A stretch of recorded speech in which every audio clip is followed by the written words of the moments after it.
নমস্কার, গল্প নির্ঝরে আপনাদের সবাইকে স্বাগত। আজ আমরা শুনব নরেন্দ্রনাথ মিত্রের লেখা গল্প দ্বিচারিণী।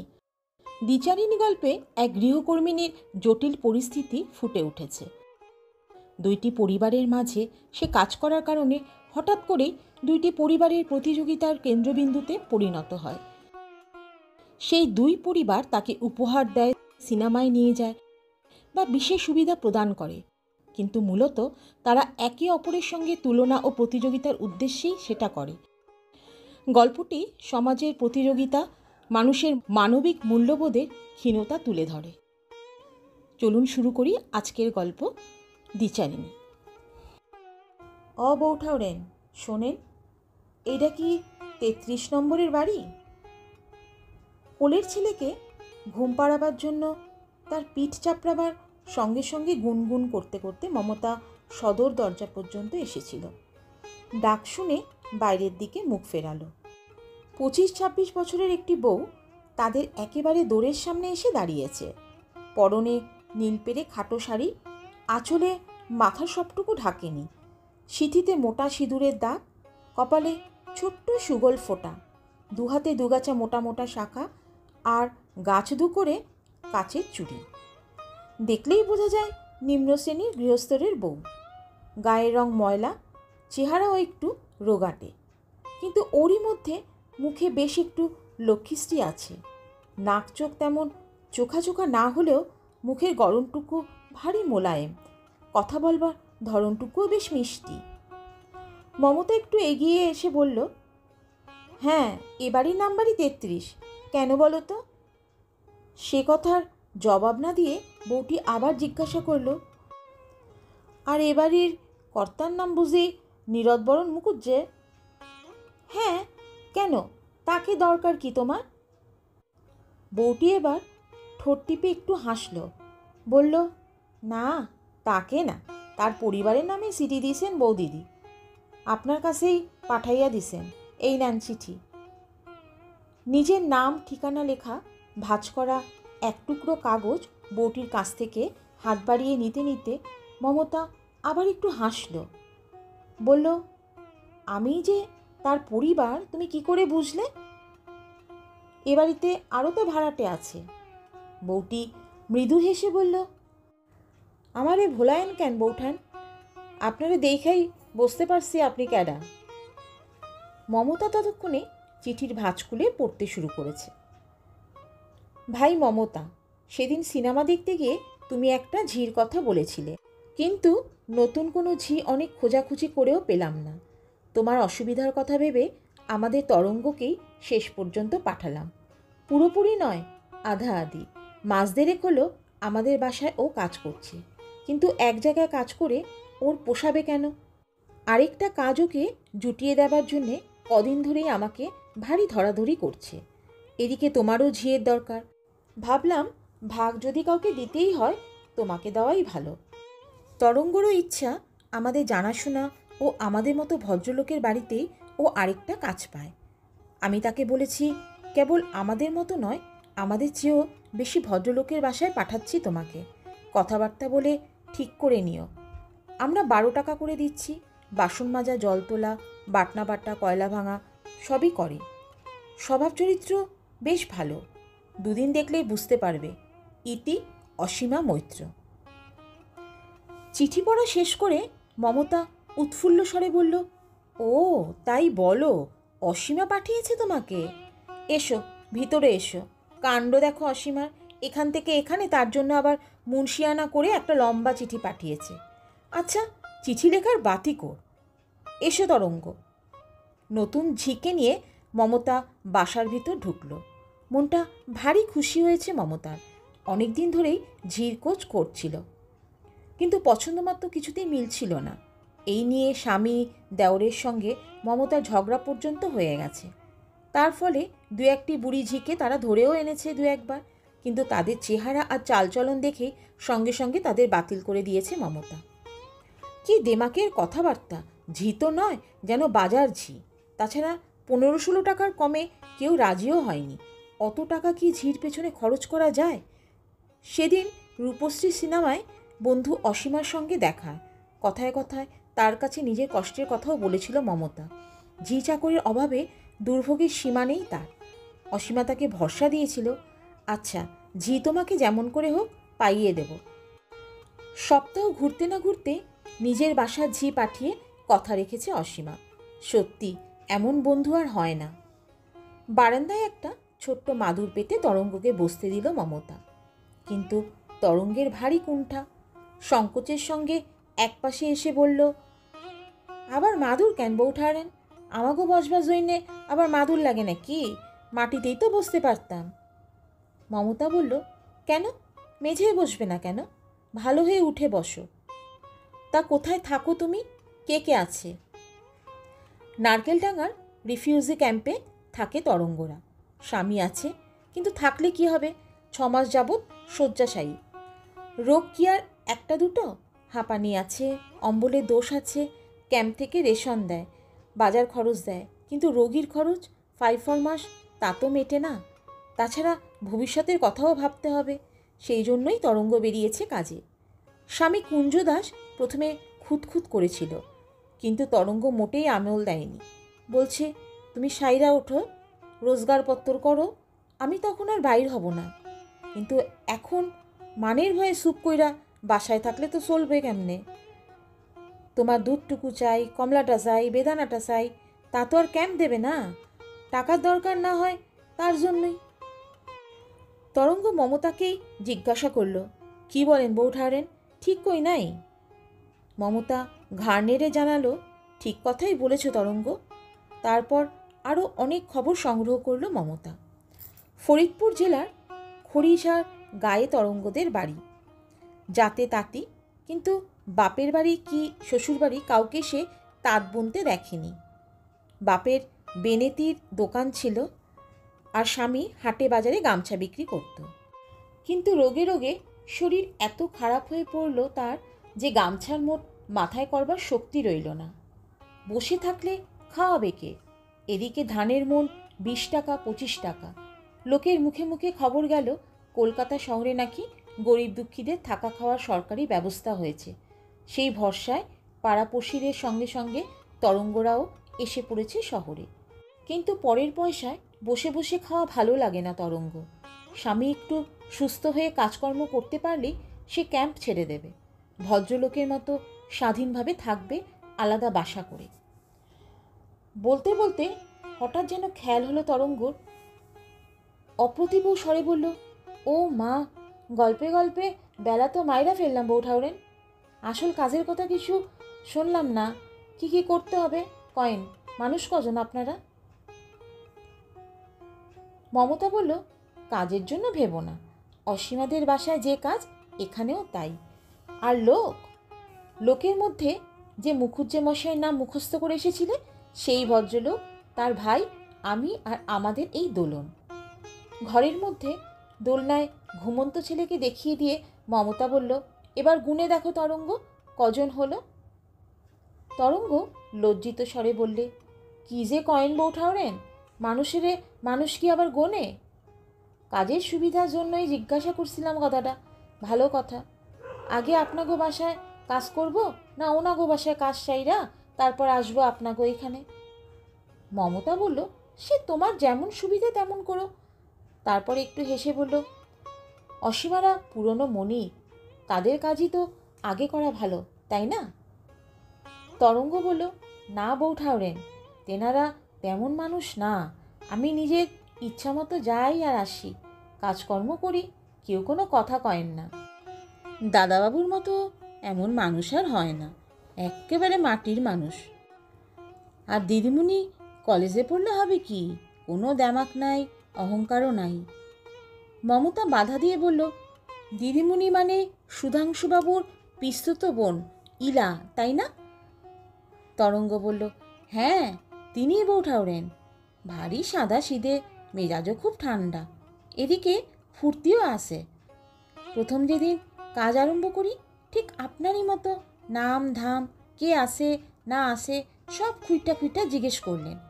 নাম শুননা বললেন, ভারী চমৎকার নাম। আমি লজ্জায় মরি। মমতাও হাসল, সত্যি তোমার নামটি বেশ সুন্দর। তরঙ্গ না হয় খেন্তি, পেচি, যশোদা, মানুদা হলেই হয়েছিল আর কি। তাহলেই নাম বদলে রাখতাম, সহজে ছাড়তাম না। নামের ব্যাপারে আমার ভারী খুঁতখুঁতে তরঙ্গ। ছেলের নাম 3 বার বদলেছি। হ্যাঁ, ইলা খুব ফুর্তিবাজ মেয়ে বটে। আমার ঠাকুরপোও তাই। মেজাজটা অমনিতেই ভারী কড়া, কিন্তু হাসি ঠাট্টা আমোদ ফুর্তির বেলায় যেন আরেক মানুষ।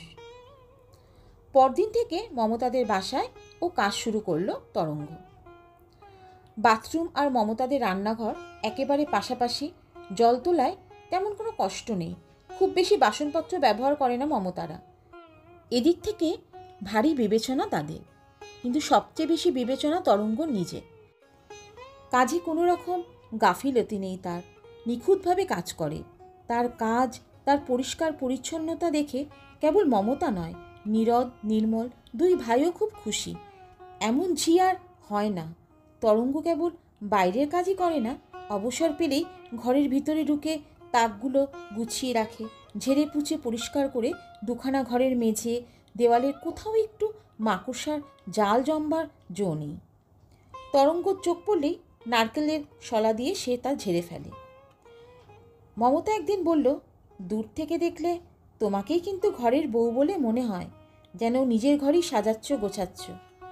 তরঙ্গ লজ্জিত হয়ে জবাব দিল, কি যে কয়েন বউঠাওরেন, কাজেরে ডরাইলে পরের কাজ ভাববে কি আর কাজ কইরা সুখ পাওয়া যায়? সব কাজই নিজের কাজ মনে কইরাই করতে হয়, আর কোনো কষ্ট থাকে না বউঠাওরেন। নির্মল পাশের ঘর থেকে বলে উঠল, শোনো বৌদি, শুনে শেখো।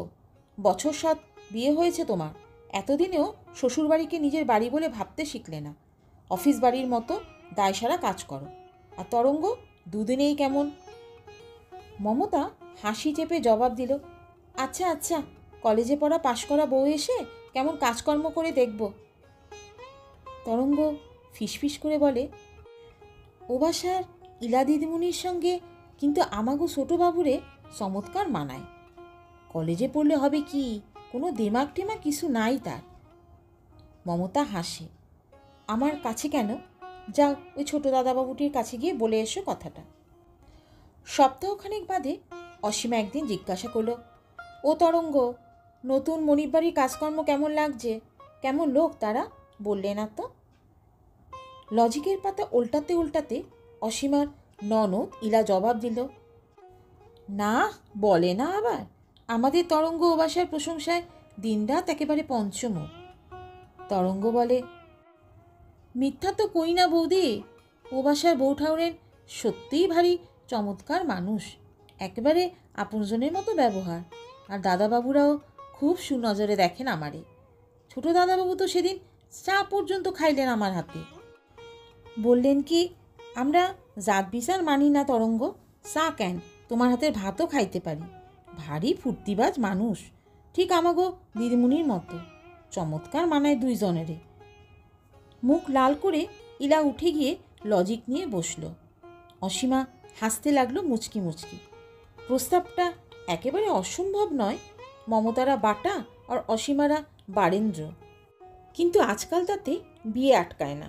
তাছাড়া মমতার দেওর নির্মল টেলিগ্রাফ অফিসে ভালো চাকরি করে। অসীমা ভাবল পিসি শাশুড়ির কাছে একবার লিখবে কথাটা। কিন্তু কেবল ছোটো দাদাবাবুর প্রশংসাই নয়, মমতারও খুব সুখ্যাতি করল তরঙ্গ। গায়ের ব্লাউজটা ছিঁড়ে গেছে দেখে মমতা তাকে নিজের গায়ের একটা ব্লাউজ দিয়েছে সেদিন। অসীমা কৌতূহলী হয়ে এগিয়ে এলো, বলল, কই দেখি দেখি। মমতার দেওয়া ব্লাউজটা গায়ে দিয়ে এসেছে তরঙ্গ। ইলা আর অসীমা দুজনেই লক্ষ্য করে দেখল, সত্যি প্রায় একটা নতুন ব্লাউজই তরঙ্গকে দিয়েছে মমতা। হাতা আর গলার কাছে এমব্রয়ডারির সূক্ষ্ম কাজ করা সুন্দর একটা ব্লাউজ। এমন জিনিস সত্যিই বাড়ির ঝিকে কেউ সাধারণত দেয় না। ইলা আর অসীমা দুজনে পরস্পরের চোখের দিকে একবার তাকালো। তারপর দিন 3 বাদে অসীমা চওড়া পেরে খয়েরি রঙের পুরনো একখানা তাঁতের শাড়ি দিল তরঙ্গকে। তরঙ্গ বিস্মিত হয়ে বলল, এ কি বৌদি, শাড়ি আবার দেন কেন আমারে? শাড়ি দিয়া কি করুম আমি? অসীমা বলল, করবে আবার কি, পরবে। তোমার ওই খাটো ময়লা শাড়ির সঙ্গে তো অমন সুন্দর ব্লাউজ মানায় না। এই শাড়িখানা ওই সঙ্গে পরবে, বেশ মানাবে। শাড়ি দেখে লোভ যে একটু তরঙ্গ না হলো তা নয়, কিন্তু ভারী কুণ্ঠিত ভঙ্গিতে বলল, না না বৌদিদি, এরকম শাড়ি পরবার মতন মানুষ নাকি আমরা? অসীমা একটু ধমকের সুরে বলল, আহা নাও না, অমন ফ্যাশনওয়ালা ব্লাউজ পরতে পারলে আর শাড়ি পরতে পারবে না? শেষে বললে, না নিলে আমি কিন্তু ভারী অসন্তুষ্ট হব তরঙ্গ। তরঙ্গ বলল, তাইলে দেন। পরদিন নিজের দেওয়া শাড়িখানা তরঙ্গর পরনে না দেখে অসীমা আবার একটু বিরক্তি প্রকাশ করল। শাড়িখানা কি করলে তরঙ্গ? তুইলা রাখছি বৌদিদি, ভালো শাড়ি, এক জায়গায় জাউনের আসনের কালে পইরা বাইরন যায়। ইলা বলল, আচ্ছা তেমন শাড়ি তোমাকে আমি আরেকখানা বরং দেব, কিন্তু ওই নোংরা খাটো শাড়িটা তুমি আর পরে বেরিও না তরঙ্গ, বড় বিশ্রী লাগে চোখে। তার চেয়ে বৌদির দেওয়া শাড়িটা কি পরো, বেশ মানাবে তোমাকে। তরঙ্গ অগত্যা বলল, আইসা। পরদিন তরঙ্গর পরনে খয়েরি রঙের শাড়ি দেখে মমতা একটু অবাক হয়ে গেল। ব্যাপার কি তরঙ্গ, শাড়ি কিনলে নাকি? তরঙ্গ মাথা নেড়ে বলল, কি যে কয়েন বউ ঠাউরেন, এমন ভালো শাড়ি কিনবার সাধ্য কি আছে আমাগো? ও বাসার বৌদিদি দিছেন, আমি নিব না কিছুতেই। পুরা 2 মাস হয় নাই কাজে ঢুকছি, এরই মধ্যে কি আসতো একখানা শাড়ি নেওয়া যায় আপনি কয়েন? কিন্তু বৌদিদি কিছুতেই ছাড়লেন না। কি বললেন জানেন? না নিলে রাগ করব। শোনেন কথা, বলবো কি বউ ঠাউরেন, একবারে দেবতার মতো মন তানাদের, এমন মানুষ আর হয় না। মমতা গম্ভীর হয়ে বলল, তারপর তরঙ্গর পরনের শাড়িখানার একটি আঁচল হাত দিয়ে ধরে একটু পরীক্ষা করে দেখে বলল, সাবধানে পরো তরঙ্গ, পুরনো শাড়ি কিনা 2-3 ধোপের বেশি টিকবে না মনে হচ্ছে। আচ্ছা, সামনের মাসে তোমাকে আমি একটা নতুন শাড়ি কিনে দেব, রংচঙে নয়, কিন্তু বেশ শক্ত, ভালো জমিনের, পরে কাজকর্ম করতে সুবিধা হবে। তরঙ্গ বাধা দিয়ে বলল, না বউ ঠাউরেন, আর শাড়ির দরকার নেই আমার, দিদিমণিও আমার একখানা দেবেন কইছেন, এত শাড়ি দিয়ে কি করুম আমি? মমতা আরও গম্ভীরভাবে বলল, তারপর 3-4-5 বাদে মমতা হঠাৎ একটা প্রস্তাব করে বসল, হ্যাঁ তরঙ্গ, কাল বেলা 1:15 সময় আসতে পারবে একবার? 100-2 হলেও চলবে। তরঙ্গ বলল, কেন বউ ঠাউরেন? মমতা বলল, দরকার আছে, সিনেমায় যাব, তুমি দোলনকে কোলে নিয়ে সঙ্গে যাবে। সিনেমা দেখেছো কোনো দিনও? ছবিতে কথা বলে? তরঙ্গ বলল, না বউ ঠাউরেন, কোনো দিন দেখি নাই, কিন্তু যাবো কেমনে কয়েন তো, বৌদিদি কাজকর্ম আছে, আপনাকেও তো জল তুলতে হবে, বাসন মাজতে হবে বিকালে। মমতা বলল, সে একবেলার ব্যবস্থা যেভাবে পারি করে নেব। তরঙ্গ বলল, কিন্তু ও বাসার বৌদিদির যে কষ্ট হবে। মমতা ঠোঁট বাঁকিয়ে বলল, ভারী তো কষ্ট, একবেলা 2 বালতি জল তারা তুলে নিতে পারবে না ননদ ভাজে? এতই বড়লোক হয়েছে নাকি তারা? তারপর সুর পাল্টে মমতা মিষ্টি এসে বলল, ভেবো না, তোমাকে তো খুব ভালোবাসে ওরা, তুমি একটু বুঝিয়ে বললেই একবেলার জন্যে তারা তোমাকে নিশ্চয়ই ছুটি দেবে। তোমারও তো স্বাদ আহ্লাদ আছে, একটু দেখতে শুনতে ইচ্ছে করে, বুঝিয়ে বললে তাহলেই ছেড়ে দেবে, আমার নাম করে বলো, কোনো আপত্তি করবে না। তরঙ্গ তবু আমতা আমতা করতে লাগলো, না বউ ঠাউরেন, আমার জানি কেমন লজ্জা লজ্জা করে, অসুখ না বিসুখ না মিশিমিশি কাজ কামাই করব। মমতা অসন্তুষ্ট ভঙ্গিতে বলল, একদিন বই তো নয়, তাতে আর কি হবে, আমার দরকার বলেই বলেছিলাম, এদিকে তোমারও একটা নতুন জিনিস দেখা হয়ে যেত। তরঙ্গ বলল, আইসা বউ ঠাউরেন, কইয়া বইলা দেখি ও বাসার বৌদিদিরে। প্রস্তাবটা একটু অদ্ভুতই, তবুও নানা দিক ভেবে অনেক চিন্তা করে অসীমা শেষ পর্যন্ত রাজি হলো। রাজি না হলে অনুদার মানুষ বলে প্রমাণিত হতে হয় মমতার কাছে। তাছাড়া 2 মাস ধরে কাজ করছে তরঙ্গ, এর মধ্যে বৃষ্টি বাদল অসুখ বিসুখের অজুহাতে একটা বেলাও কামাই করেনি। একটা বেলার ছুটি মঞ্জুর করে দাক্ষিণ্য দেখাতে না পারলেও তার কাছে মান থাকে না। অসীমা ভেবে দেখল, ঠিকে ঝিকে নিয়ে বড়লোকিয়ানা করে সিনেমা দেখতে চাইলেও এত ছোট হতে হবে মমতাকেই, কারণ একবেলা ছুটির জন্য হাত পাততে হলো সেই অসীমার কাছে। অসীমা দয়া করে ছুটি মঞ্জুর করলো বলেই তো ঝির করে ছেলে আর হাতে ফিডিং বোতল তুলে দিয়ে সেজেগুজে মমতা সিনেমায় যেতে পারল। এ তো কেবল দেখা নয়, দেখানো। তরঙ্গ সেবেলাও ঠিক কামাই করল না। সন্ধ্যার সময় এসে উপস্থিত হলো অসীমাদের বাসায়। মুখখানা আনন্দে উজ্জ্বল। অসীমা কয়লা ভাঙতে আরম্ভ করেছিল। তরঙ্গ তার হাত থেকে কাঁচ কেড়ে নিয়ে বলল, ও কি বৌদিদি, আপনি আবার কয়লা ভাঙা ধরলেন কেন? দেন, আমারে দেন। তরঙ্গ যে আসবে অসীমা আশা করেনি। একটু খুশি হয়ে বলল, দেখলে সিনেমা? তরঙ্গ উল্লসিত হয়ে উঠল। দেখলাম, তাজ্জব জিনিস বৌদিদি, ছবিতে কথা কয়, গান গায়, আহা সে কি গান! তারপর দিদিমণির মতো বয়সী একজন সুন্দরী মাইয়ার সঙ্গে। তরঙ্গ মুখ টিপে একটু হাসল। আর পুরুষ মানুষটা ঠিক আমাগো বাসা ছোট দাদাবাবুর মতো। তারপর দুইজনে মিলা হাত ধরাধরি কইরা ইলা কৃত্রিম ধমকের সুরে বলল, আহ থাম তরঙ্গ। কিন্তু তরঙ্গ থামল না। সিনেমা পর্বে আনুপূর্বিক বর্ণনা দিয়ে ছাড়ল। মুখুজ্জেদের বাসার বউ ঠাকুরনের মতো মানুষ হয় না, একেবারে দেবতার মতো মন। আর রূপ ঠিক অবিকল লক্ষ্মী ঠাকুরনের মতো। বেরুবার আগে প্রায় ঘণ্টাখানেক ধরে আয়নার সামনে দাঁড়িয়ে সাজসজ্জা করেছে মমতা। কেবল নিজেই সাজেনি, তরঙ্গকেও সাজিয়েছে। হাল ফ্যাশনের শাড়ি পরবার ধরন শিখিয়ে দিয়েছে। উঁচু খোপাটাকে আরেকটু নামিয়ে দিয়েছে নিজের হাতে। পুরনো একজোড়া স্যান্ডেল ছিল মমতার, সেটাও তরঙ্গকে দিয়েছে পরতে। লজ্জায় আর বাঁচে না তরঙ্গ। কোনোদিন কি জুতো পায়ে হেঁটেছে যে আজ হাঁটবে? পায়ে পা জড়িয়ে যায়, মনে হয় এই বুঝি হোঁচট খাবে। কিন্তু হোঁচট খায়নি। বউ ঠাকুরনের স্যান্ডেল পায়ে দিয়ে হাঁটতে তার বেশ ভালোই লেগেছিল। বেশ আরাম আছে জুতো পায়ে দিয়ে হাঁটতে। তারপর গদি আটা চেয়ারে একেবারে মমতার পাশে বসে সে সিনেমা দেখছে। এমনকি কেউ কাউকে বসায়? বাড়ির ঝিকে কেউ এত সমাদর করে? মাঝখানে 2 গ্লাস শরবত নিয়েছে মমতা। আপত্তি সত্ত্বেও তরঙ্গকে খাইয়েছে। সাধারণ শরবত নয়, দামি শরবত। তেমন জিনিস তরঙ্গ জীবনেও কোনোদিনও খায়নি। মুখে যেন এখনও স্বাদ লেগে রয়েছে। শরবতের পর পান, চমৎকার সব মশলা দেওয়া। সে পানের স্বাদই আলাদা। স্যান্ডেল জোড়া মমতার ফেরত নেয়নি, তরঙ্গকে দিয়ে দিয়েছে। বলেছে কোনো জায়গায় যেতে আসতে সে পায়ে দিয়ে বেরোতে পারবে। বৌদিদির মতো মানুষ আর হয় না। অসীমা সব শুনল। বন্ধুর মহত্ব সম্বন্ধে বিশেষ কোনো মন্তব্য করল না, সায়ও দিল না, প্রতিবাদও করল না। কাজ সেরে সন্ধ্যার পর ক্যাম্পে ফিরে যাওয়ার সময় মানুদা আর ক্ষান্তমণির সঙ্গে দেখা হলো তরঙ্গ। তারাও ঝিগিরি করে। অসীমাদের বাসার কাজ মানুদাই তাকে করে দিয়েছিল। মানুদা বলল, কি লো, এত রাত করে ফিরছিস যে? খুব কাটাচ্ছে বুঝি?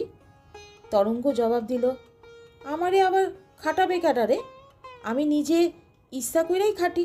এই তো এক বউ ঠাউরেন আর সিনেমা দেখাই আনলেন, আরেক বৌদিদি সেদিন শাড়ি দিলেন একখানা। জিয়ের মতো কোনো জায়গায় কাজ করি নাকি আমি? যতক্ষণ থাকি বাড়ির মাইনসের মতন থাকি।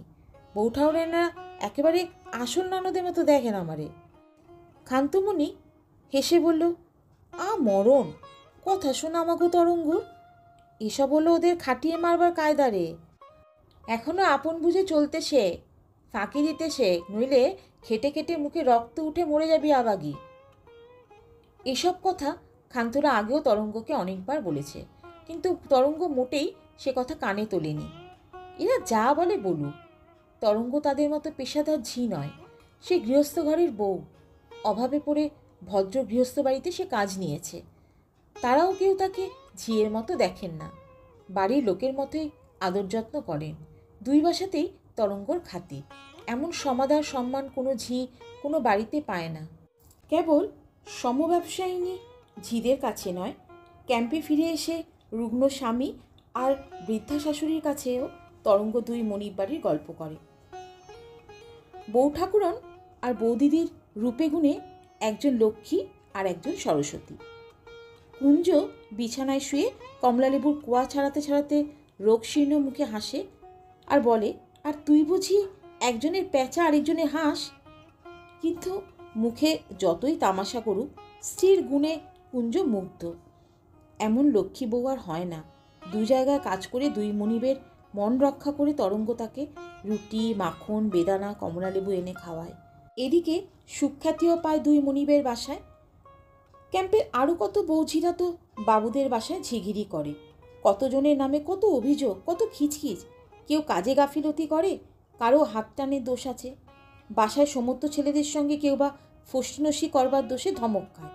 কত কেচ্ছা কেলেঙ্কারি। শুয়ে থাকলেও সবই কানে যায় কুঞ্জ দাসে। কিন্তু তার স্ত্রী তরঙ্গবালার নামে কেউ কোনোদিন কোনো নালিশ করতে আসেনি। কাজে কামাই করেছে বলে ছুটে আসেনি কোনো বাড়ির বুড়ো কর্তা কি কোনো ছোকরা বাবু। অকারণে কিংবা তুচ্ছ কোনো কাজের অছিলায় খোঁজ নিতে আসেনি তরঙ্গ। ক্যাম্পের সবাই তরঙ্গের মনিবভাগ্যের প্রশংসা করে, আর কুঞ্জ দাসের স্ত্রীভাগ্যের। সিনেমা দেখে আসার পরদিন যত সকালে সাধারণত ওঠে তার চেয়েও বেশি ভোরে উঠে হরমোহন ঘোষ লেনে অসীমাদের বাসায় কাজ করতে এলো তরঙ্গ। জল তুলল, বাসন মাজল, ঘর ঝাড় দিল, উনুন ধরিয়ে দিল। তারপর বলল, আমি চললাম বৌদি। অসীমা বলল, সে কি কথা তরঙ্গ, এখনও তো 7টা বাজেনি, আমার এই মাছটা একটু কুটে দিয়ে যাও। তরঙ্গ বলল, ও বাসায় আবার ভাড়াটে বেশি কিনা, একটা কল চৌবাচ্চা, সকাল সকাল গিয়া জল তুইলা না দিয়ে আসলে ভারী অসুবিধা হয় বউ ঠাউরেনে।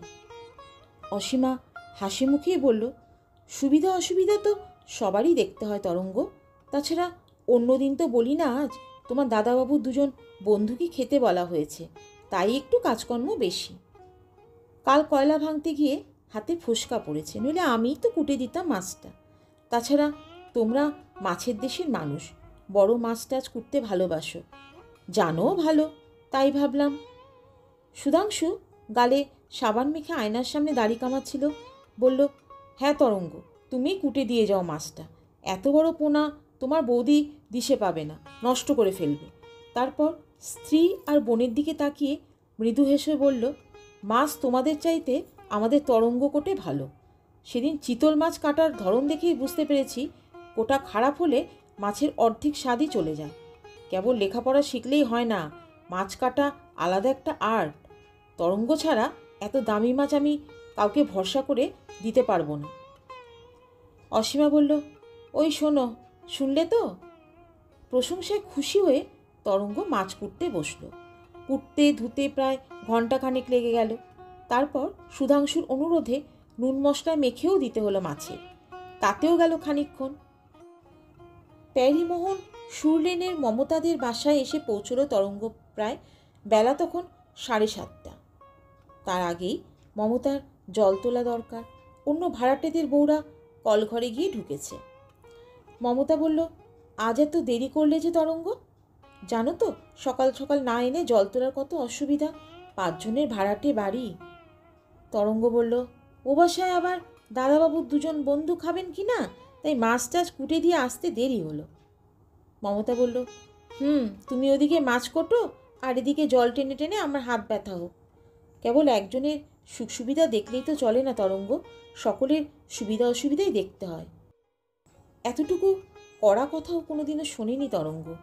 একটু চুপ করে থেকে বলল, আচ্ছা বউ ঠাউরেন, আমি বাইরের কল থেকে আর জল আইনা দেবো না আপনারে। রাস্তার কল থেকে 2 বালতি জল এনে মমতাকে খুশি করে তরঙ্গ বাসায় ফিরল। বিকালবেলায় মমতাদের বাসায় আগে কাজে আসে তরঙ্গ। আজও 3টে বাজতে না বাজতে এসে উপস্থিত হলো। কিন্তু অন্যদিন যেমন 4:30-র সময় যায়, আজ তা যেতে পারল না। জল তোলা, কয়লা ভাঙা, বাসন মাজা সব শেষ হলেও মমতা হঠাৎ মিষ্টি এসে বলল, ও তরঙ্গ, চললে নাকি? শোনো। কি বউ ঠাউরেন? মমতা বলল, দাঁড়াও একটু, তোমার দাদাবাবুর পাশবালিশটা কেমন ছিঁড়ে গেছে দেখো। সমস্ত তুলো বিছানায় পড়ে একেবারে মাখামাখি, গোটা 2 ফোঁড় দিয়ে ঠিক করে যাও না। রবিবার নীরদ বিছানায় আর হয়ে শুয়ে হাতের তেলোর ওপর মাথা রেখে কি একটা নোভেল পড়ছিল। তরঙ্গর দিকে চেয়ে মৃদু হেসে বলল, কাল সারা রাত ঘুমোতে পারিনি তরঙ্গ, গায়ে তুলো নাকি নাকে তুলো, একেবারে তুলো মেঘ হয়েছিলাম আর কি। বালিশটা তুমি যদি একটু ঠিক করে না দাও, আজও সেই দশা হবে। তোমার বৌদির ভরসায় থাকলে এ জন্মেও বালিশ ঠিক হবে না। তুমিই যা হয় একটা ব্যবস্থা করে দিয়ে যাও। এইসব ছোটোখাটো বাড়তি কাজ তরঙ্গ নিজেই যেচে নিয়েছিল। দাদাবাবুরা তো শুধু মাইনে দেন না, মাইনে ছাড়াও উপরি হিসাবে শাড়ি দেন, সায়া ব্লাউজ দেন, সিনেমা দেখান, বাসায় ভালো জিনিস টিনিস কিছু এলে তরঙ্গ রুগ্ন স্বামীকে তার ভাগনা দিয়ে খান না। বাড়তি একটু আধটু কাজ করে দিতে পারলে নিজেরই কেমন ভালো লাগে, লজ্জা লজ্জা করে। তাছাড়া বিছানা ঝাড়া, বালিশ রোদে দেওয়া, এসব ছোটো কাজও তরঙ্গ নিজে হাতেই নিয়েছিল। দাদাবাবু যখন অমন করে বললেন তখন বালিশটা নিয়ে বসতেই হলো তরঙ্গকে। বালিশের কিছু ছিল না, আরেকটা বালিশ ভেঙে খানিকটা তুলো বের করতে হলো। তারপর দুটো বালিশ ঠিক করে মুখ সেলাই করতে করতে অনেক সময় লেগে গেল তরঙ্গ। 5:30 নাগাদ অসীমাদের বাসায় গিয়ে হাজির হতেই অসীমা মুখ ভার করে বলল, ব্যাপার কি, আজও সিনেমায় গিয়েছিলে নাকি তরঙ্গ? না বৌদিদি, ও বাসায় দাদাবাবুর কোলবালিশটা ঠিক কইরা দিয়ে আসলাম। কি সিঁড়িই কইরা রাখছিল কোলবালিশে। অসীমা বলল, তা তো করবেই, এদিকে জল চলে যায় আমার, উনুনে আঁচ ওঠে না। তুমি যদি রোজই এমন করো তরঙ্গ। তরঙ্গ লজ্জিত হয়ে বলল, না বৌদিদি, আর এমন হবে না, আইজি একটু দেরি হইয়া গেল। সন্ধ্যার পরও ঘণ্টাখানেক কাজ করতে হলো তরঙ্গকে। কয়লা ভাঙতে হলো, জল টানতে হলো, আজ বেশি। তবু যেন অসীমার মুখখানা ভারী হয়ে রইল। কেবল একদিনই নয়, তারপর থেকে রোজই এমন হতে লাগলো। সকালবেলায় অসীমার রোজই প্রায় কাজ বেশি থাকে। পেয়ারীমোহন সুর টেনে পৌঁছতে রোজই দেরি হয় তরঙ্গ। জল তোলা নিয়ে সেই হাঙ্গামা আর ঝগড়াঝাটি লাগে। মমতা রাগ করে বলে, টাকা তো তুমি আমাদের কাছ থেকেও নাও তরঙ্গ, এমন তো নয় যে বিনি পয়সা কাজ করো আমাদের, নাকি এখানকার টাকাগুলো আছো। বিকালের দিকে হরমোহন ঘোষ লেনে পৌঁছতে রোজই প্রায় সন্ধে হয়ে আসে তরঙ্গ। মমতার নানা রকম কাজ থাকে তখন, সহজে তরঙ্গ ছুটি পায় না। তরঙ্গর হাতে ছাড়া মমতার ছেলে দোলন শান্তভাবে দুধ খায় না। তরঙ্গর হাতের চুল বাঁধা মমতার স্বামী ভারী পছন্দ করে। তরঙ্গ ব্যস্ততা দেখালে মমতা বলে, এসেই যদি এমন যাই করো তাহলে চলে কি করে তরঙ্গ? আমি তো ঘড়ি ধরে দেখি এ বাসায় তুমি কতক্ষণ কাজ করো। তরঙ্গ ঠিক এই ধরনেরই কথারই প্রতিধ্বনি শুনে অসীমার মুখে। ঘড়ির দিকে চেয়ে দেখো দেখি তরঙ্গ, কটা বাজে? মাস গেলে মাইনে আমরাও তো তোমাকে দেই। বরং ও বাসায় যেখানে 7-8 তারিখের আগে মাইনে পাও না, এ বাসায় সেখানে 10টা তারিখেই তোমার সব পাওনা চুকিয়ে দিই। সে কথাও তো একটু বিবেচনা করতে হয়। এমন একচোখামি করলে চলবে কি করে? ঝি আমিও রেখেছি, মমতাও রেখেছে, দুজনেরই ঠিকে ঝি তুমি। এমন তো নয় যে সারা দিন রাতের বাধা ঝি তুমি মমতা। এমন করলে আমি কি করে পারবো বলো? ঝি কথাটি এর আগে অসীমার মুখে কোনোদিন শোনেনি তরঙ্গ। সারা চোখ মুখ লাল হয়ে ওঠে, কানের মধ্যে যেন ঝিঝি করতে থাকে তরঙ্গ। একটু চুপ করে তরঙ্গ বলল, বউ ঠাউরেন আমারে ঝিয়ের মতন দেখেন না বৌদিদি। অসীমা বিকৃত মুখে বলল, তা কেন, একেবারে গুরু ঠাকুরের মতন দেখেন তোমাকে। বেশ তো, এতই যদি ভালো লাগে সেখানকার গুরু ঠাকুরনগিরি করলেই তো পারো, নিষেধ করেছে কে? ভাত ছড়ালে কাকের অভাব আছে কি আজকাল? মমতাও ঠিক আগের চোখে দেখে তা নয়, তারও মধুর ব্যবহার, কথা বলবার মিষ্টি ধরনটুকু একেবারে বদলে গেছে। সেদিন বিকালে কাজ সেরে তরঙ্গ চলে যাচ্ছে। মমতা বলল, ও কি চলে যাচ্ছ যে তরঙ্গ? কয়লা ভেঙে দিয়ে যেতে হবে বলিনি তোমাকে? তরঙ্গ বলল, আজকের মতো কয়লা তো আছে বউ ঠাউরেন, কাইলা এসে ভাঙবো, ও বাসায় আবার দেরি হইয়া যাইবক্ষণ।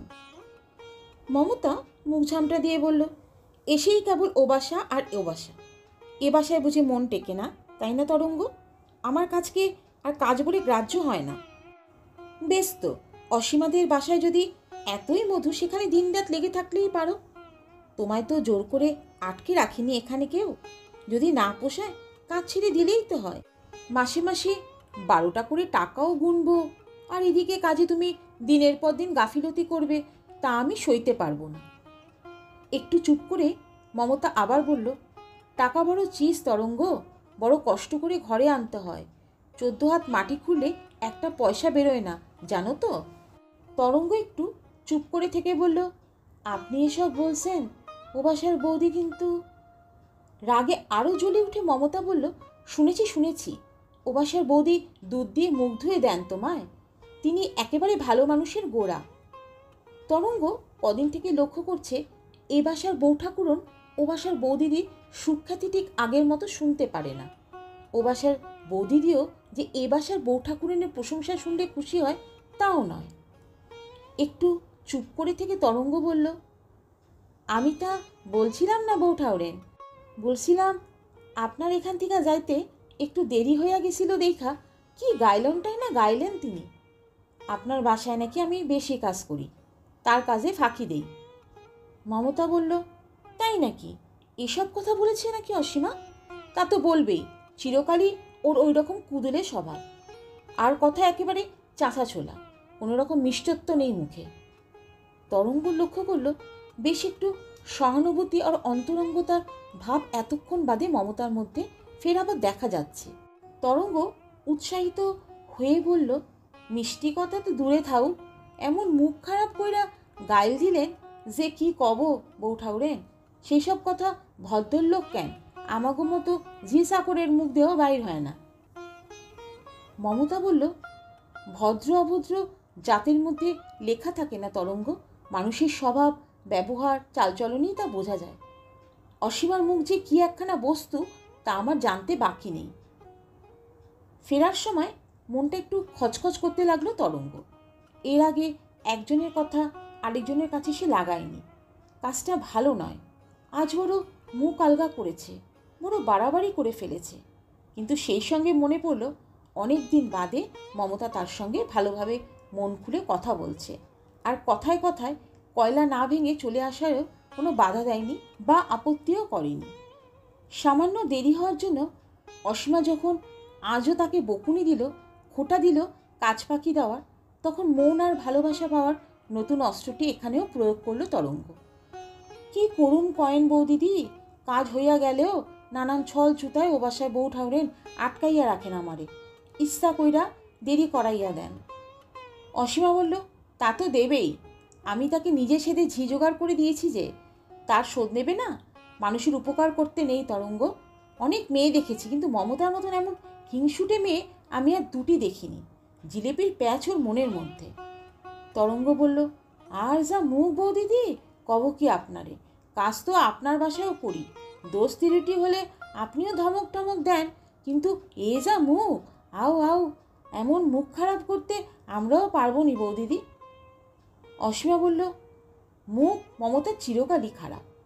তরঙ্গ সাহস পেয়ে বলল, আর কেবল কি আমারে, আপনারে জড়াইয়া জড়াইয়া বৌদিদি, যাও ওইসব কথায় কি দরকার আমার। অসীমা বলল, না না, কানে যখন একবার গেলে সব শুনি, চিনে রাখা ভালো মানুষকে। কি কি বলেছে মমতা আমার বিরুদ্ধে, সব খুলে বলো তরঙ্গ, ভাবিস নে, কোনো ভয় নেই তোর, এর একটা কথাও এক কান থেকে অন্য কানে যাবে না।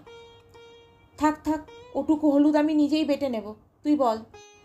তক্তপোষে তলা থেকে পানের বাটাটি এগিয়ে আনলো অসীমা। আয় পান খা। অনেকদিন এমন আদর করে এমন অন্তরঙ্গ সুরে তরঙ্গকে ডাকেনি অসীমা। তরঙ্গ সে ডাকে সাড়া না দিয়ে পারে? তারপর ধাপের পর ধাপ এগিয়ে চলল তরঙ্গ। উপায়টি ভারী চমৎকার, একজনের নিন্দে দিয়ে আরেকজনকে বন্দনা করা যায়, সহানুভূতি সহৃদয়তা আকর্ষণ করা যায়, পৌঁছানো যায় মনের কাছাকাছি। দিনের পর দিন তা আবিষ্কার করে আনন্দিত হতে লাগলো। মাইনে ছাড়া বাড়তি উপহার ইদানিং একেবারেই বন্ধ হয়ে গিয়েছিল, আবার শুরু হলো। অসীমা পান খাওয়ায়, মমতা জর্দার কৌটো এগিয়ে দেয়। অসীমা তরঙ্গ স্বামীর জন্য বাজারে নতুন ওঠা টাকায় 3টে করে কেনা ফজলি আমের আধখানা কেটে দিল একদিন, আর জলপাইগুড়ির বাপের বাড়ি থেকে পাঠানো 4টে আনারস থেকে পুরো একটি আনারসই তরঙ্গকে দিয়ে দিল মমতা। কুঞ্জদাস খেয়ে ভারী খুশি, কেবল নিজেই খেলো না, 2-4 খণ্ড স্ত্রীর মুখেও পুড়ে দিল। ভারী মিষ্টি আনারস, এমন জিনিস কলকাতায় মেলে না। সুতরাং আরও স্বাদু আরও মুখরোচক জিনিস মমতাকে দেওয়ার জন্য মুখ চুলবুল করতে লাগলো তরঙ্গ। কাল কি কাণ্ডটা হয়েছে জানেন বউ ঠাউরেন? মমতা বলল, না বললে কি করে জানবো। তরঙ্গ বলল, বড় ঘরের সব বড় কথা, কিন্তু এত কেসা কেলেঙ্কারি আমাগো ছোট লোকের মধ্যেও হয় না বউ ঠাউরেন। যাও দরকার কি ওসব কথার মধ্যে যাইয়া? কৌতূহলে ফেটে পড়ল মমতা। আহা বল না, ওই তোর এক দোষ। বলবে কি? বলবার মতন কি আর কথা? অসীমা গিয়েছিল বরানগরে বাপের বাড়ি, ফেরবার কথা ছিল না, কিন্তু ফিরে এসে দেখে সেই ফাঁকে ইরা দিদিমণিকে নিয়ে দাদাবাবু সিনেমায় চলে গেছে। তারপর রাত প্রায় 12টার সময় মোটরে করে ফিরে এসেছিল। রাত্রের ঘটনার পরদিন সকালে কাজ করতে গিয়ে শুনেছিল তরঙ্গ। স্বামী স্ত্রীর মধ্যে তাই নিয়ে কি তুমুল ঝগড়া। ইলা দিদিমণি মুখ চুন করে দাঁড়িয়ে রইল। মুখ দেখলেই বোঝা যায় ও মেয়ের মনে পোকা ঢুকেছে, ও মেয়ে ঠিক নয়। মমতা বলল, ছি ছি, সম্পর্কে সত্য হলেও তো মামাতো পিসতো ভাই বোন। কি ভাগ্যি যে ঠাকুরপোর সঙ্গে বিয়ের কথাটা তখন পেরে বসেনি। পাশের ঘরে নির্মল কবিতা লিখছিল মাসিক কাগজের জন্যে। সমস্ত লেখাটা কেটে দিয়ে কলম কামড়াতে লাগলো, কিন্তু উৎকণ্ঠ হয়ে রইল তরঙ্গর কথা শোনবার জন্য। সুধাংশু দাদাবাবু প্রথম প্রথম একটু আমতা আমতা করলেন, তারপর একেবারে হাটের মধ্যে ভেঙে দিলেন হাড়ি। অসীমাই বা এমন কোনো সতীলক্ষ্মী নাকি? তার কীর্তিকাণ্ডের কথা কি ভুলে গেছে নাকি সুধাংশু? তার নিজের বন্ধু বিনয়কে নিয়ে সেদিন ঘাড় ধরে বের করে দিতে হয়নি? কিন্তু দোষ তো কেবল বিনয়েরই ছিল না। এক কাঠিতে কি আর ঢোল বাজে? মমতা গালে হাত দিয়ে বলল, বলিস কি? আর 4-5 বছর বিয়ে হয়ে গেছে, এখনো দোষ গেল না? ছি ছি, শুনলে কানে আঙুল দিতে ইচ্ছা হয়। এ কি স্বভাব, এ কি প্রবৃত্তি? তরঙ্গ মৃদু হেসে বলল, ফাঁক পাইলেই এখনো বিনয়বাবু আসেন কিন্তু বউ ঠাউরেন, তারপর ঘরের মধ্যে গুজগুজ ফিসফিস। মমতা বলল, ওসব দোষ এখনো গেল না অসীমা? ছি ছি। পরম পরম অনুকম্পায় তরঙ্গ হাসল। ও দোষ কি যাওয়ার বউ ঠাউরেন? ও দোষ মাইয়া মানুষের যদি একবার পাইয়া বসে, সীতায় ওঠার আগে ছাইরা দেয় না। তরঙ্গ অকৃতজ্ঞ নয়, পক্ষপাতিত্ব নেই তার মনে।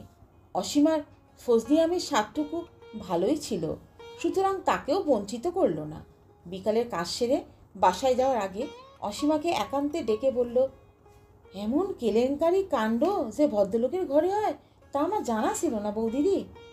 অসীমা উৎসুক স্বরে বলল, ব্যাপার কি রে, অত চেপে চেপে কথা বলছিস কেন? তরঙ্গ বলল, না বৌদিদি, যাই, দরকার কি আমাগো বড় ঘরের কথা থাইকা, চললাম বৌদিদি। অসীমা হাত টেনে ধরল তরঙ্গ। কি জ্বালা, যা বলছিলি খুলেই বল না তরঙ্গ, কোনো ভয় নেই তোর। তরঙ্গ শুরু করলো, বলবো কি বৌদিদি, বলবার মতো কি আর কথা? বয়স হয়েছে, সাওয়াল পান হয়ে গেছে, এখনো এইসব পিবৃত্তি? ছি ছি। বলবার মতো কথা নয়, তবু বলবো না করে অসীমার অনুরোধে সবই খুলে বলল তরঙ্গ। আজ বিকেলে কাজ করতে গিয়ে তরঙ্গ দেখে স্বামী স্ত্রীর মধ্যে দারুণ ঝগড়া। সেই ঝগড়ায় কান পাতা যায় না। বড় দাদাবাবু আর ছোট দাদাবাবুর মধ্যে কথাবার্তা, মুখ দেখা থেকে সব বন্ধ। হবে না? পুরুষ মানুষে কি এসব সহ্য করতে পারে? দিনরাত কেবল সমর্থ দেওরকে নিয়ে ফষ্টি নষ্টি, আর কেবল কি হাসি তামাশা, একেবারে ঢলাঢলি। কতদিন তরঙ্গ নিজেরই চোখে পড়ে গিয়েছে, চোখ পেতে তাকানো যায় না। অসীমা থুতনিতে আঙুল ঠেকিয়ে বলল, বলিস কি তরঙ্গ, ছেলেপুলো হয়েছে এখনো এই প্রবৃত্তি? আর নির্মল, তাকে তো ভালো ছেলে বলেই জানতাম। তরঙ্গর হাসিতে মনুষ্য চরিত্র সম্বন্ধে অগাধ অভিজ্ঞতা উদ্ভাসিত হয়ে উঠল। ভালো সবাই বৌদিদি, আমি দেখাই বসতে পারছিলাম, মনের মধ্যে যদি কু থাকে বৌদিদি, চোখ মুখ দিয়া আপনি তার সুইটটা বাইর হয়। কিন্তু মাইয়া মানুষদের কাছে আগে যদি আশকারা না পায় বৌদিদি, পুরুষের সাধ্য কি? অসীমা বলল, বড় বেঁচে গেছি তরঙ্গ, ভাগ্যিস নির্মলের সম্বন্ধে পিসিমাকে তখন আমি চিঠি লিখিনি, তাহলে আর রক্ষা ছিল না। কলেজ থেকে ফিরে এসে পাশের ঘরে বইগুলো টেবিলের ওপর সাজিয়ে রাখছিল ইলা, আর কান পেতেছিল তরঙ্গর কথায়। হঠাৎ পরম অধীর হয়ে রবীন্দ্র রচনাবলীখানা শুদ্ধ আরও খানকত বই একেবারে ঠেলে ফেলে দিল টেবিলের তলায়। চেঁচিয়ে উঠে বলল, আমার টেবিলে তোমার চুলের কাটা আর সিঁদুরের কৌটোটা কেন এনে রেখেছো বৌদি? আর কি জায়গা নেই? অসীমা তার দিকে তাকিয়ে বলল, বড় বাচ্চা বেঁচে গেছিস ভাই। তরঙ্গ যাওয়ার সময় কাঁঠালের এক টুকরো ইঁচড় অসীমা তার হাতে তুলে দিয়ে বলল, নে, রেঁধে খাস দুজনে। আমাকে তুই রক্ষা করেছিস তরঙ্গ। দিন দুই পরে অসীমা বলল, কাল কিন্তু একটু সকাল সকাল আসিস তরঙ্গ, আমার বাবা মাকে খেতে বলেছি, অনেক কাজ বাড়িতে। খবরটা মমতাকে দিতেই সে বলল, খবরদার যেন আমার এখানে আসতে দেরি করিস নি। মামা আর মামিকে অনেক দিন ধরেই ভাবছিলাম বলবো, আজই বলে পাঠাবো। কাল রবিবার, কালই সুবিধা, আগে আসবি আমার এখানে। তরঙ্গ ঘাড় নেড়ে সায় দিয়ে বলল, আচ্ছা বউ ঠাউরেন। পরদিন ভোরে ক্যাম্প থেকে বেরিয়ে বকুল গাছটার তলায় দাঁড়িয়ে দাঁড়িয়ে তরঙ্গ একবার ভাবল কোন বাসায় আগে যায়। যেখানেই যাবে সেখানেই আটকে পড়বে। ডাঙায় বাঘ, জলে কুমির। মানদা আর খান্তমণি কাজে চলেছে। তরঙ্গকে দেখে থেমে গেল। মানদা বলল, কি এলো তরঙ্গ, দাঁড়িয়ে আছিস যে, কাজ কামাই করবার মতলব আসছিস না কি? খান্ত বলল, আহা, কাকে কি বলছিস তুই মানু? ও কি ওসব কিছু জানে? আমাদের তরঙ্গ হলো ধর্মরাজ যুধিষ্ঠিরের পরিবার, খর্দার মা গোসাই। মানুদারা চলে যাচ্ছিল, হঠাৎ তরঙ্গ তাদের পেছন থেকে ডেকে বলল, ও খান্ত দিদি শোনো। খান্ত বলল, কি রে তরঙ্গ, কি বলছিস? তরঙ্গ একটু ইতস্তত করে বলল, বলছি কি, একটা উপকার করবা তোমরা আমার লিগা। কি উপকার? তরঙ্গ বলল, আমার মনিজ্ঞ বাসা তো তোমরা দুইজনে এসেনো। একজন যাও হরমোহন ঘোষ লেনে, আরেকজন প্যারিমোহন সুর লেনে। যাইয়া বলবা কি, তরঙ্গ আজ কাজে যাইতে পারবো না, কলেরা এসে মরো মরো, বেছানা ছাইরা উঠতে পারবে না, কাজ উদ্ধার কইরা দাও দিদিরা, পান তামুক খাওয়ামু। কিন্তু পান তামাক খাওয়াবার আগেই মানদার খান্ত উল্লসিত হয়ে উঠল। বলিস কি তরঙ্গী, এতদিনে সুবুদ্ধি হলো তোর? কমাস আগে যদি এই বুদ্ধিটা খেলতো তাহলে কি আর খেটে খেটে এমন হাড্ডিসার হতিস? যাওয়ার সময় তরঙ্গর মুখের কাছে মুখ নিয়ে খান্ত তার গালে ছোট্ট একটা চুমু খেয়ে বলল, বড় ভাবনা ছিল তোকে নিয়ে, এবার বাঁচবি। খান্তরা চলে গেলেও তরঙ্গ আরও খানিকক্ষণ দাঁড়িয়ে রইল বকুল গাছের নিচে। ভারী দুর্গন্ধ খান্তর মুখে। হাতের তেলোয় নিজের গালটা মুছে ফেলতে আঙুলে মিশির দাগ লেগে গেল। আর হঠাৎ দেখতে না দেখতেই দু চোখ জলে ভরে উঠল তরঙ্গ। ঠিক এমন তো সে হতে চায়নি, কেন এমন হলো? শুনলেন নরেন্দ্রনাথ মিত্রের লেখা গল্প দ্বিচারিণী। গল্প নির্ঝরের সঙ্গে থাকার জন্য আপনাদের অনেক ধন্যবাদ। আবার ফিরে আসবো একটা নতুন গল্পের সঙ্গে। সবাই ভালো থাকবেন, সুস্থ থাকবেন।